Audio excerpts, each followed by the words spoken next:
on a plein de réunions parisiennes, alors notamment éco-phyto, les lois sûres, et voilà, il y a chaque fois la France, quel que soit le gouvernement, là-dessus ils sont tranquilles, ils crampent toujours plus fort.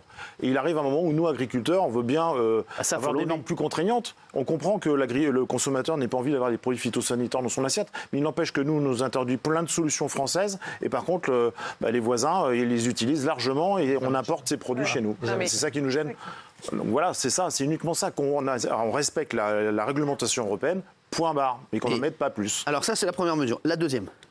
Les jachères. J'adore Christophe, il a fait. Jachères. Ça c'est Régis. Mais non, mais on se partage.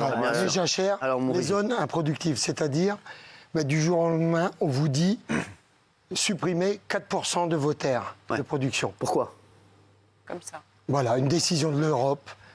C'est comme ça tombe. Ce matin, on était sur un barrage il y avait un jeune agriculteur qui vient de s'installer. Il a repris 60 hectares. 60 hectares. Il devra laisser 4% cette année de zones de jachères. Voilà. Improductives. Donc c'est inadmissible. Bien sûr. C'est 4% du revenu qui saute tout de suite. Ces choses-là, il faut qu'ils nous l'annoncent très vite. C'est pas de jachère. Voilà, ces terres-là servent à produire des céréales, du sucre. Pour les éleveurs, c'est nourrir les animaux, c'est tout ça. Et ça, c'est inadmissible. Mais cette jachère, elle existe aussi bien en Italie, en Espagne, ou il n'y a qu'en France? Non, là, ça, je crois que c'est partout en Europe. Vous savez, les autres pays, ils sortent aussi. Vous avez vu ce qui se passe au niveau européen. Non, ça c'est un peu, ça c'est partout. Ça c'est partout, mais bon, eux, ils ont déjà, comme ils ont dit tout à l'heure, nous on a déjà des normes en plus. Il faudrait que même au niveau européen, parce que tous les pays européens et tous les agriculteurs d'Europe aimeraient que ça, on annule cette mesure qui pour eux les étrangle totalement. Vous savez, donc si on arrive à enlever ces deux mesures-là, déjà, on repart. Il n'y a pas que celle-là, il y en a d'autres. C'est le bon sens. Non, mais il faut aller vite. On parle de deux. Voilà. Après, il y a plein d'autres dossiers, mais voilà, c'est les deux, effectivement, les leaders. Voilà, c'est ça. Donc ça, ce serait. Alors juste, Christophe, avant que je vous libère, juste parce que je vous dis tout ce qu'on m'envoie, on me dit voilà, on m'envoie votre profil, Christophe Grison, on me dit que vous êtes président d'une grosse COP dans l'Oise. Et alors, je ne sais pas c'est quoi une grosse coopérative. Il faut savoir qu'en France, on livre nos céréales à un organisme stockeur. Et l'organisme stockeur, il y a deux choix, soit des privés, soit des coopératives. Les coopératives appartiennent à leurs agriculteurs.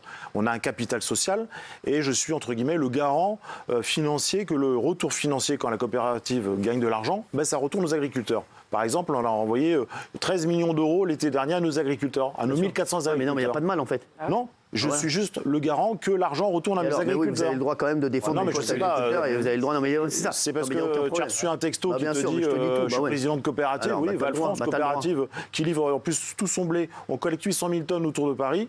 Ça va de Pont-Sainte-Maxence à Fontainebleau et ça va à destination de tous les gens ici parce qu'on est fournisseur assez large de la meunerie parisienne. Voilà. Alors, juste, il paraît qu'il y a quelqu'un qui me disait vous payez la viande 4 euros, on leur paye la viande à 4 euros le kilo, et nous, on la vend 30 euros le kilo derrière. Enfin, ils la vendent 30 euros le kilo derrière la viande.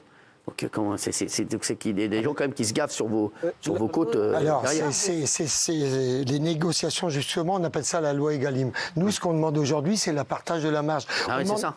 On ne demande pas, la loi, déjà. On demande pas que le produit augmente au consommateur. Hein. Bien sûr. Aujourd'hui, c'est compliqué pour se nourrir. Oui. Enfin, on est tous pareils. Ce qu'on demande, c'est un tiers, un tiers, un tiers. Bien sûr. C'est pas dur. Enfin voilà. Je suis d'accord avec toi. Trop longtemps. Le bon sens. Bien sûr. Non, mais tout ce que vous dites, et je tiens à le dire, ce que disent les agriculteurs. Les agriculteurs, ils font chier personne. Ils n'ont jamais fait chier personne. Ils travaillent, ils font leur truc. Et c'est grâce à eux qu'on arrive à se nourrir. Ça fait des années qu'ils font chier personne et qu'ils sont étranglés de plus en plus et qui disent rien et qui continuent à aller travailler. On s'est plongé dedans. Tout ce qu'ils demandent, franchement, c'est que du bon sens. Il y a que, il y a rien de fou. Parfois, il y a eu des gens qui ont fait des revendications ici. On se disait bon, ils rêvent, ils sont complètement fous. Moi, je vais vous dire, à un moment, on a eu des gens aussi. Voilà, je me rappelle à un moment sur les chauffeurs RATP, etc. Voilà, qui font un travail, qui font un gros travail, mais voilà, qui ont quand même des salaires qui sont quand même. Voilà, qui sont bien au-dessus de ce que touchent nos agriculteurs. Exactement. Les agriculteurs, aujourd'hui, tout ce qu'ils demandent, c'est du bon sens et c'est pas de la folie. C'est pas des mecs qui sont fous, qui sont réveillés un matin, qui se sont dit nous, on veut gagner 10 000 euros par mois et moins travailler et avoir des normes qui sont complètement impossibles à tenir. Donc voilà, donc les mecs, c'est pas des fous. C'est juste des gars qui prennent aujourd'hui 800 € par mois alors qu'ils travaillent comme des chiens et qui aujourd'hui ne peuvent pas vivre. Moi j'ai parlé avec des agriculteurs ce week-end, ils m'ont dit ça fait des années qu'on n'a pas été au restaurant. Hein, impossible d'aller au restaurant. Tu vois, donc, et on a vu, j'ai vu des enfants d'agriculteurs. Le pire, c'est que la plupart des enfants d'agriculteurs aiment tellement le métier, ils ont tellement l'amour du métier qu'ils veulent faire agriculteur eux-mêmes. Même si c'est difficile, même s'ils voient que leur père ne s'en sort pas, même s'ils voient qu'ils n'ont pas de loisirs comme les autres enfants parce que c'est compliqué, et ben, ils veulent quand même être agriculteurs. Ils disent bah, c'est ma passion et quoi qu'il arrive, je veux être agriculteur. Je voyais des gens qui étaient sur les barrages ce week-end qui me disaient bah, à 21h30, après on va aller nourrir les bêtes parce que voilà, on va quand même aller bosser, même le soir. Et c'est vraiment, ce sont des passionnés et je vous jure que ce sont vraiment des gens qui n'ont jamais profité du système. Ça a toujours été le système qui a profité des agriculteurs. Et à un moment, il faut que le système il arrête de profiter d'eux. Et comme je le dis, hein, il y a tellement de gens qui profitent du système et qui sont tranquilles chez eux. Je parlais des agriculteurs, je le dis ce week-end encore, je leur disais, est-ce que vous vous rendez compte qu'il y a des gens qui foutent rien et qui gagnent plus d'argent que vous ? Et donc ça, tu peux pas entendre ça. Tu peux pas entendre ça quand tu te réveilles le matin, quand tu travailles toute la journée. Tu peux pas entendre qu'il y a des mecs qui connaissent bien le système et qui font des magouilles. Enfin, c'est même pas des magouilles parce qu'ils sont dans la loi. Ils sont chez eux et ils prennent des 2500, 3000 € par mois à rien foutre. Et il faut dire qu'ils vont au restaurant, ils vont au cinéma, ils kiffent leur journée. Hein. C'est pas comme les agriculteurs. Voilà. Et ça, c'est inadmissible. Ça, c'est la France qu'on ne veut pas. La France qu'on ne veut plus. Voilà. On ne veut plus de ça. Les assistés, on n'en veut plus. Voilà, je vous le dis. Ceux qui sont capables d'aller travailler, il faut qu'ils aillent travailler. Et je préfère donner l'argent à des agriculteurs, je vous dis, qui se lèvent le matin et les aider. Et après, je veux dire, on va dire, ouais, c'est utopiste. Non, pas du tout. Moi, je vais vous dire, moi, je préfère prendre l'argent qu'on donne à des gens qui profitent du système pour les donner à nos amis agriculteurs qui se réveillent le matin et leur débloquer des choses. On fait chier toujours les mêmes. Hein. Eux, ils les font chier avec des normes, avec des trucs. Voilà. Donc, oui. Vous savez, on veut rien, nous. Hein. On veut pas qu'on nous donne des choses. On veut simplement vendre nos produits. C'est ça. Alors, voilà, et du bon sens dans notre métier. Ça va enlever le mal-être qu'il y a dans beaucoup d'exploitations. Je vais vous donner un exemple. Ce matin, on avait un ami, Pascal, qui est de l'Oise, qui raconte un petit peu un contrôle qu'il a eu là il y a quelques mois. Cet hiver, vous avez vu, enfin depuis le mois d'octobre, il pleuvait beaucoup, des fois 50 mm d'eau, les parcelles trempées. Il faut nettoyer à un moment ou à un autre les animaux. Il a nettoyé ses animaux, il balaye le fumier, donc dans sa parcelle. Il a eu un contrôle, il a été quasi verbalisé parce qu'il n'avait pas aligné ses remorques comme il fallait. Non, mais voilà où on en est. Voilà où on en est, t'as raison. Ça, c'est des exemples.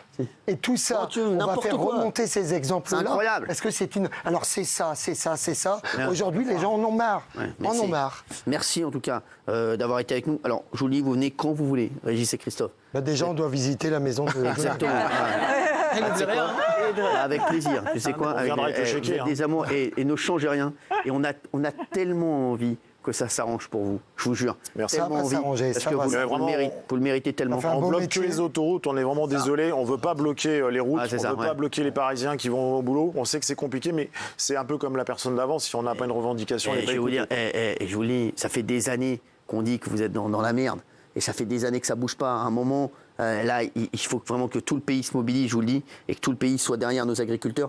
Parce que si ça bouge pour eux, ça bougera aussi pour nous. Et surtout, pas de casse. Exactement. Pas de casse. Voilà, bravo. Dans le respect des biens et des personnes, on a nos gendarmes qui nous accompagnent, les forces de l'ordre. Nous, ce qu'on veut, c'est voilà, on ne marche plus sur la tête, les panneaux, on les remet à l'endroit et on roule. J'ai vu un policier ce week-end qui était génial. Je lui ai dit, alors, vous soutenez les agriculteurs ? Il dit, bon, je dis rien mais, parce qu'on n'a pas le droit de le dire, mais on les aime bien quand même. Vous voyez ou pas ? Merci en tout cas d'avoir été avec nous. Merci beaucoup. Merci. Merci à vous. Les chéris, on va passer au point people et on va parler justement de la maison de Johnny. Alors voilà, j'espère que vous allez pouvoir la voir celle-ci après les aides du gouvernement. Voilà, dans le point people.